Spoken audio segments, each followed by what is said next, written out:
Good morning. If you can please, those at the back, please take a seat. We've got a number of seats at the front.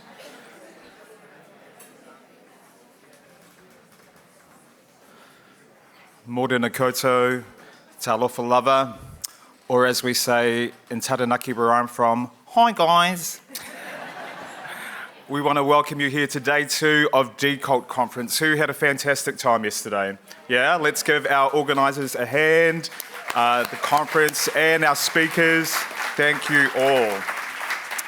We also want to welcome our virtual attendees joining online. There's actually more of them online than there are here with us. And they're probably wearing what we wish we were wearing, and they're probably having a Bloody Mary this morning. So anyway, we say hi to you out there. Have to say, what a great looking crowd. I said this yesterday, but I've seen it again. How about you turn to the person next to you and say, how's it that you look even hotter today?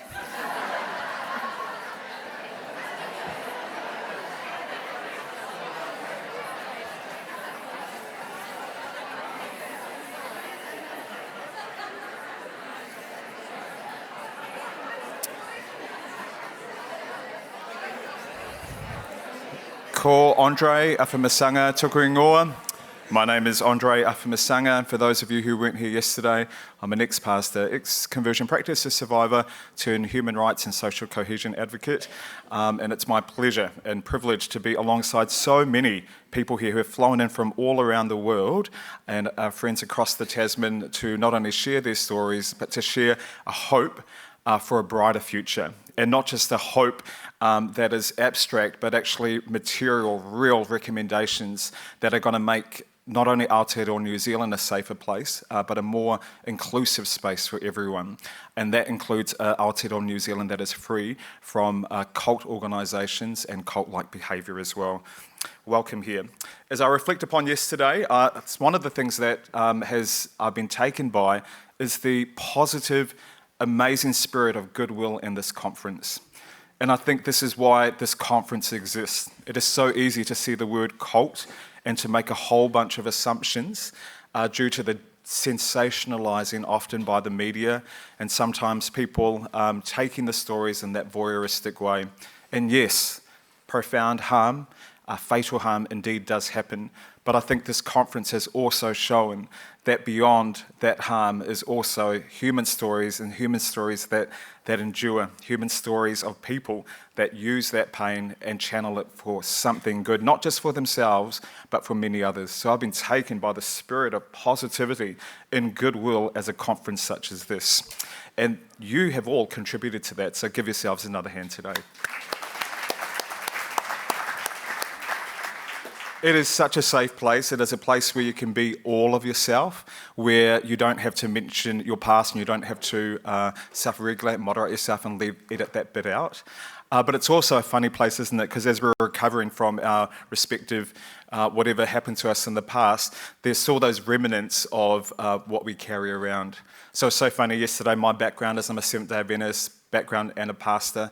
And then someone said to me, aren't Seventh-day Adventists Jehovah's Witness or Mormons? And I was like, no, we're not. And I was going, no, you get us mixed up. And it was so funny. Then someone said to me as well, gosh, some of the friendliest churches I've been to are Adventist churches. I go, thank you for saying that. So as we grapple with the very sharp, profound harm that happens in many religious settings, unfortunately, that we also still have some of those remnants within us. And, like I said yesterday, let's be kind and generous to ourselves. But I think that's what I love about this conference, is that we can appreciate the multi-dimensionality of people. We can see people as humans and not just as labels. So it's been a fantastic conference. Thank you, especially to our speakers and our presenters and our volunteers as well.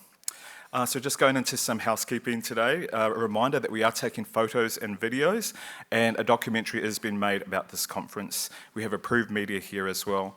And if you weren't here yesterday, the blanket approach is that our photographers will take shots from the backs of heads and not from the front. And if you do want to contribute to the documentary, please see Robin and Caleb. They're waving from the back over there. And you can speak to them. As a reminder, this conference, as wonderful as everyone has been, acting towards each other in a spirit of goodwill, that there's some really sharp content sometimes, and we just want to encourage you, if during the course of the conference that you feel like you just need a bit of a well-being break or just a fresh air break, please do that. We've got these lovely balconies outside. We've got the library. You can engage some cool books and magazines and coffee shops, and then also outside. So please do that. And we've got a number of volunteers here that can also point you to a counsellor as well if you just want to debrief. Plus, we have a wonderful debrief session this afternoon also. Remember, when promoting Decult, that we use the hashtag Decult2024 to promote your experience, and t-shirts are available at the back.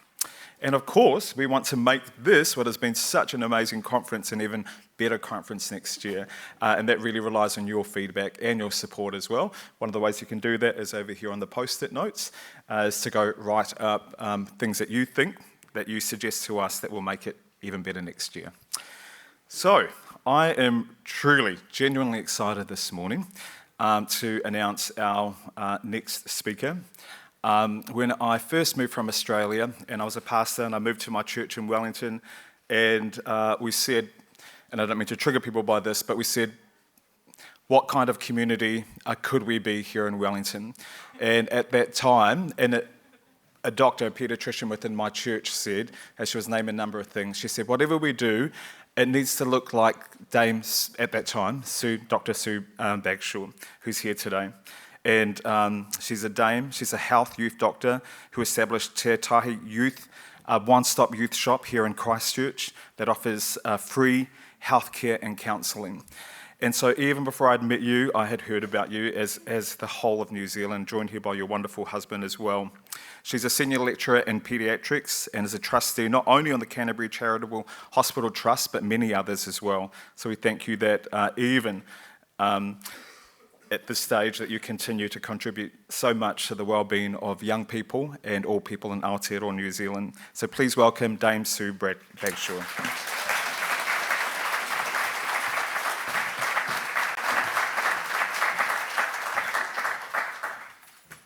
Phew. I was born in a hole. Tēnā koutou, tēnā koutou, tēnā koutou katoa.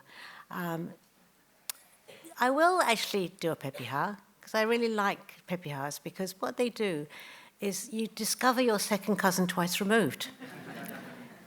Often I've talked about things and people have come up to me and said, I did that too. So, nō reira, ko Lion Rock te manga, ko Hong Kong Harbour te awa, ko Hong Kong China Raho, ko Rangatahi te mahi, ko Bagshaw te whānau north of England, ko Dean te whānau south of England, and they're not fighting.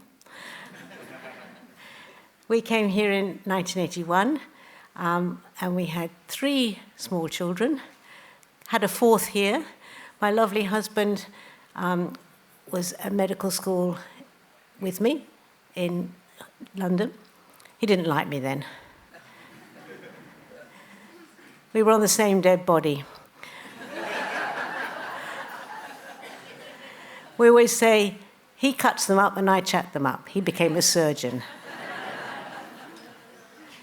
But I'm here to actually welcome you to the second day of this fantastic conference. Sadly, I couldn't come yesterday. I was speaking at the Sexual Health Conference.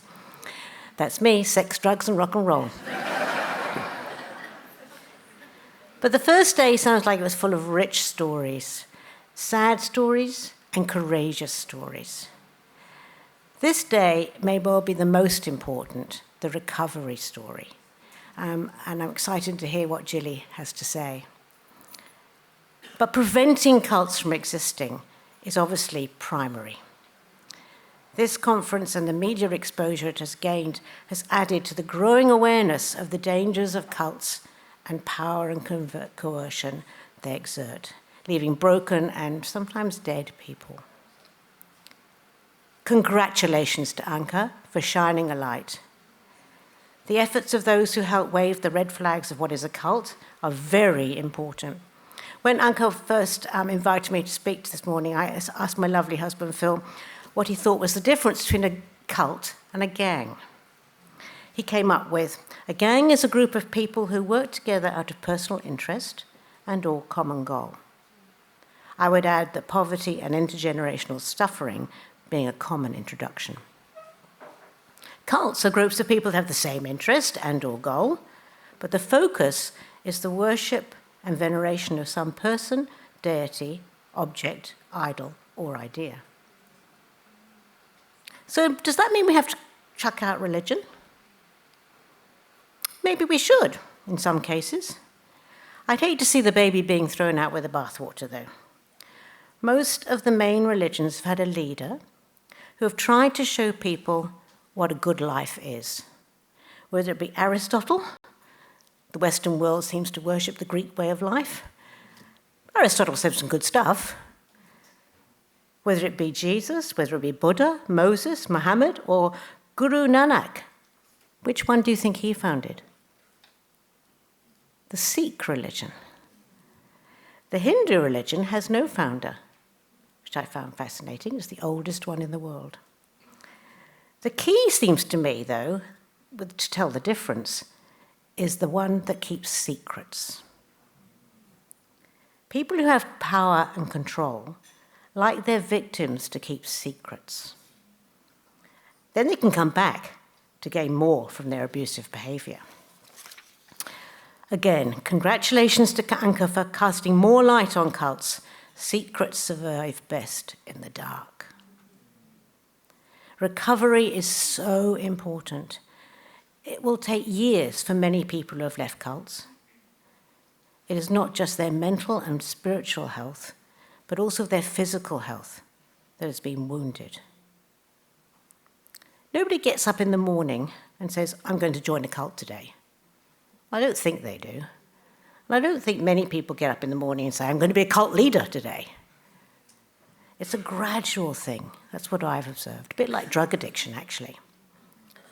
Drawing in those who are lonely, needy, want to help others. Something is missing in their lives which the group or the strong leader can supply. We're all humans. We all like to belong. We all like to contribute. And sometimes it gets very confusing as to what we need to belong to or contribute to. From my point of view, I would love to see us try and decult by creating communities that supply the needs without it being a cult. Get to know your neighbours. Join a service group. Become an active listener. That's what most people want. Somebody to listen to them. Certainly what young people want. Take baking to someone you know who is lonely or sad. It's amazing what, just a muffin or two would do. Just shows you care. New Zealanders are good at doing that. When our kids were little, I wasn't very well after the last one, and we had about 10 quiches on the doorstep. Unfortunately, Phil and the other kids didn't like quiche, but that's fine. It's really important to show you care to those who don't feel cared for. Then they don't have to join a cult. Loneliness is one of the most known, one of the commonest causes that lead to depression. And actually, what do you think, the most lonely community, the most lonely group in our communities? A lot of people say older people. No. Actually, they're all hived off into little villages now. And maybe that's a good thing, but I don't like hiving off any section of our community myself. The most lonely are 18 to 30-year-olds. We need to do something about that. They're the ones that are getting enticed into somebody who will listen to them, where they don't have to be lonely anymore. Support those people whose lives have been wrecked by whatever or whoever. Maori people affected by being chucked out of their own country just about. Learn te reo, show you care. Those who've been affected by stigma of any sort, and hence my choice of T-shirt today, make New Zealand the best country in the world to have herpes.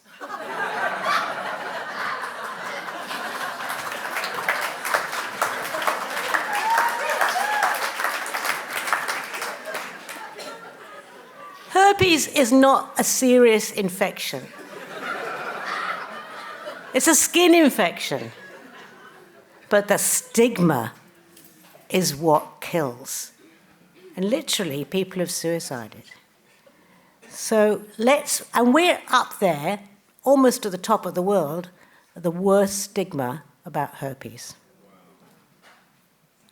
So there's some great stuff on social media. Graham Henry saying, let's knock this stuff out. And lots of other great people using humour. Humour's a great tool, isn't it? So let's decult. Let's decult our communities, not the cults that are there, but preventing more. Let's help those who've managed to escape, and let's destigmatise. Let's stop glorifying people who think they fancy themselves. Let's pounce on prejudice. Let's pounce on judgment. Let's pounce on othering. Work for equality and equity. As my lovely husband says, everyone counts one. Nobody counts a half. Nobody counts 1 1/4. And I'm going to finish with quoting Etu Tangata, which is a program that was devised as an anti-bullying program in schools. And it has 3 po. I have value. So many people don't realize they have value. You matter. Everybody around you matters. Together, we can succeed. Thank you.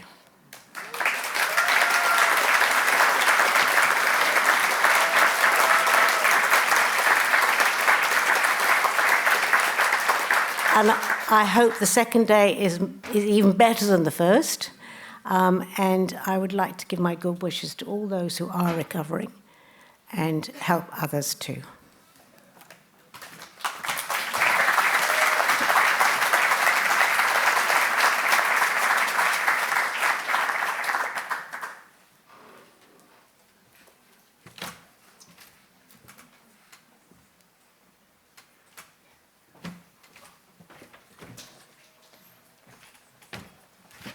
Wait for a video. Thank you so much, Dame Sue Bagshaw. One of the themes that I take away from what you're talking about is that while we deal with this maxim we know well, that sometimes we roll our eyes, but the ambulance at the bottom of the cliff, unfortunately it's used so much because it is a phenomenon that does exist. But what we were talking about here is before that, before people enter into cults, how can we create a society that is equitable? How can we create a society that is equal?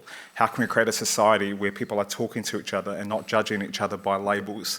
If we can create a society that is truly inclusive, where people feel seen and heard and respected, that indeed, hopefully, that will lead to less conditions where people feel like they need to go to whoever is offering them some type of salvation or hope.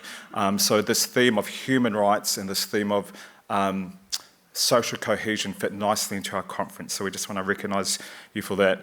And, you know, there's something in the New Zealand Doctor, the op-ed that you wrote at the beginning of this year, Dame Bagshaw talked about a New Year's resolution, and one of them that sticks out, as it was in your speech, was for people to get to know the names of young people in your street. That's how we build social cohesion. When a young person can see an example of a healthy adult that takes interest in them and wants to know their name. So it's as simple as that. Thank you so much.